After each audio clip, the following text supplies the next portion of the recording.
রাজ্য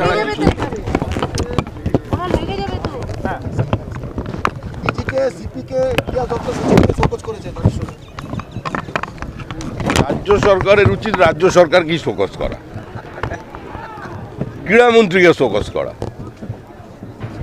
ক্রীড়ামন্ত্রী পৃথিবীর একজন জীবন্ত কিংবদন্তি ফুটবলার এসেছেন, তিনি হয়তো পাশে ছিলেন, কিন্তু বাদবাকি ফুটবলার কোথায় ওখানে দেখলাম? প্রসূন ব্যানার্জি কোথায়?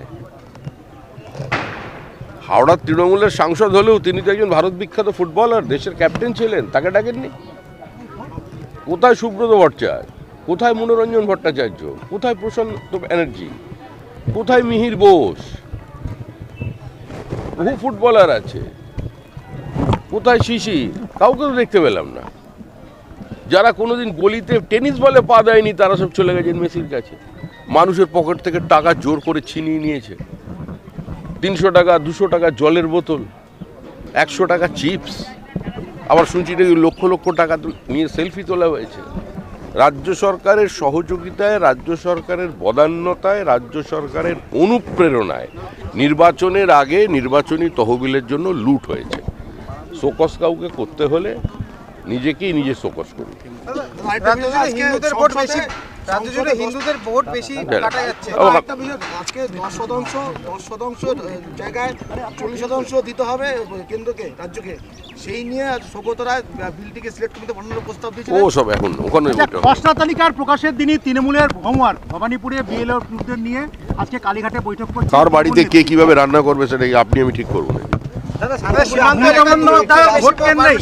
ভোট বাদ গেছে, এটা কি যথাযথ মনে করছেন? নদিয়া জেলায় সীমান্তবর্তী এলাকাতে 2 লক্ষেরও বেশি মানুষের ভোট গেছে।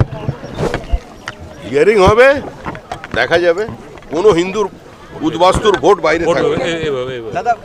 এই দেশে আমার যতটা অধিকার আছে, বাংলাদেশ থেকে যে হিন্দু উদ্বাস্তু এখানে এসেছে, যে মতুয়ারা এসেছে, যে নমশূদ্র এসেছে, তাদের অধিকার একই রকম আছে। এটা আমার নয়, গান্ধীজির কথা।